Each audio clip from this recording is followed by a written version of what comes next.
इस हफ्ते महाराष्ट्र में कई अहम पहले और फैसले देखने को मिले। विकास को रफ्तार देने वाली योजनाएं हो या फिर लोगों की रोजमर्रा की जिंदगी को आसान बनाने वाले कदम, टेक्नोलॉजी के जरिए काम को आसान बनाने की कोशिश हो या फिर पब्लिक सिस्टम को मजबूत करने के प्रयास। आइए एक नजर डालते हैं इस हफ्ते की इन अहम अपडेट्स पर। पेश है हमारा खास सेगमेंट महाराष्ट्र 360। महाराष्ट्र में थर्ड मुंबई प्रोजेक्ट को लेकर बड़ा कदम उठाया गया।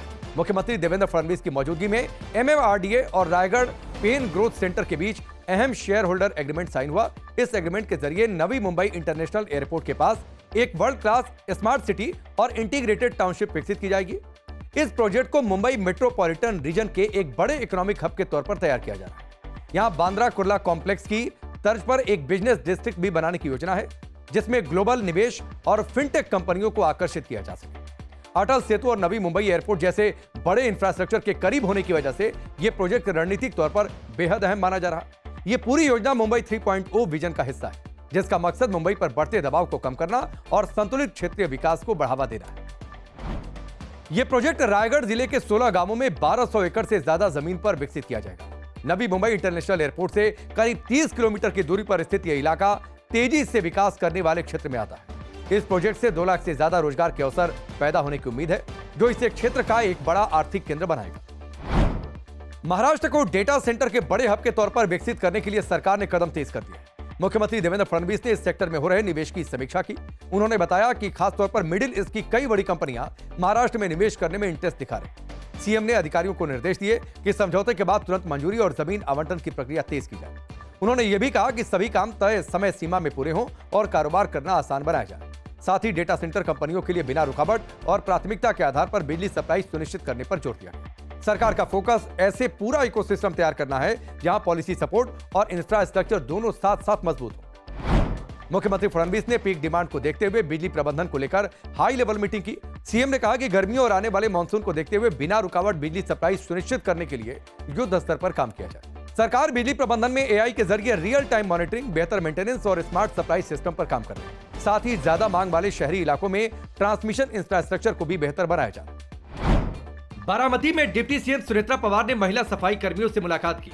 उन्होंने उनके साथ चाय पीते हुए बातचीत की और उनके रोजमर्रा के काम और चुनौतियों को समझा।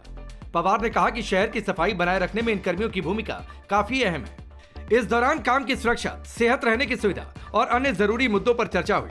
डिप्टी सीएम ने भरोसा दिलाया कि उनकी समस्याओं और सुझावों को ध्यान में रखते हुए काम की स्थिति और सुविधाओं को बेहतर बनाने के लिए कदम उठाए जाएंगे। महाराष्ट्र में मेडिकल एजुकेशन के क्षेत्र में एक अहम पल देखने को मिला। मुख्यमंत्री देवेंद्र फडणवीस ने एम्स नागपुर के दूसरे दीक्षांत समारोह में हिस्सा लिया।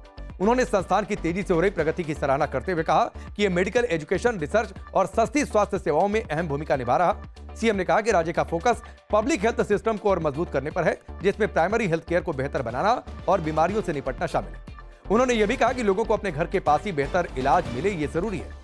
पास आउट होने वाले छात्रों को संबोधित करते हुए उन्होंने कहा कि डॉक्टर बनने के लिए सिर्फ ज्ञान नहीं, बल्कि संवेदनशीलता और समर्पण भी जरूरी है। साथ ही उन्होंने महिला छात्रों के शानदार प्रदर्शन की भी सराहना की। आज महाराष्ट्र में भी हम लोगों ने पिछले कुछ वर्षों में 15 से ज्यादा मेडिकल कॉलेजेस शुरू किए हैं, जिसके चलते मैं ऐसा मानता हूं कि हमारे अंतिम व्यक्ति तक स्वास्थ्य सेवा पहुंचे, अंतिम व्यक्ति को भी हमारे चिकित्सक उपलब्ध हो, इस प्रकार की व्यवस्था को कायम करने का प्रयास हम लोग कर रहे हैं। इस समारोह में कुल 210 छात्रों को MBBS, post graduate course, nursing और एलाइड हेल्थ जैसे अलग अलग क्षेत्रों में डिग्रियां दी गई। पुणे में हेल्थ केयर इंफ्रास्ट्रक्चर को बड़ा बढ़ावा मिला है। मुख्यमंत्री देवेंद्र फडणवीस ने डिप्टी सीएम एकनाथ शिंदे के साथ नंदोशी में Lata Asha Mangeshkar institute of medical sciences की नींव रखी। यह project Lata Mangeshkar medical foundation के तहत विकसित किया जा रहा है। इसका मकसद लोगों को सस्ती और बेहतर इलाज की सुविधा उपलब्ध कराना है। सीएम ने कहा कि सरकार ऐसे चैरिटेबल हेल्थ केयर प्रोजेक्ट्स को पूरा समर्थन दे रही है। वहीं डिप्टी सीएम शिंदे ने कहा कि यह संस्थान आधुनिक इलाज के साथ मरीजों के प्रति संवेदनशील और मानवीय सेवा का उदाहरण बने। यह इंस्टीट्यूट नंदोशी में करीब 40 एकड़ में 1000 बेड के सुपर स्पेशलिटी अस्पताल के तौर पर विकसित किया जाएगा। यहां एडवांस इलाज के साथ रिहेबिलिटेशन और मानसिक स्वास्थ्य जैसी सुविधाएं भी मिलेंगी। राज्य सरकार ने इस प्रोजेक्ट के लिए सड़क, पानी और जरूरी मंजूरियों में पूरा सहयोग देने का भरोसा दिया, ताकि काम तय समय पर पूरा हो सके। तो ये थे इस हफ्ते के सभी खास और बड़े अपडेट्स महाराष्ट्र 360 में। अगले हफ्ते फिर मुलाकात होगी। तब तक आप अपना ख्याल रखें।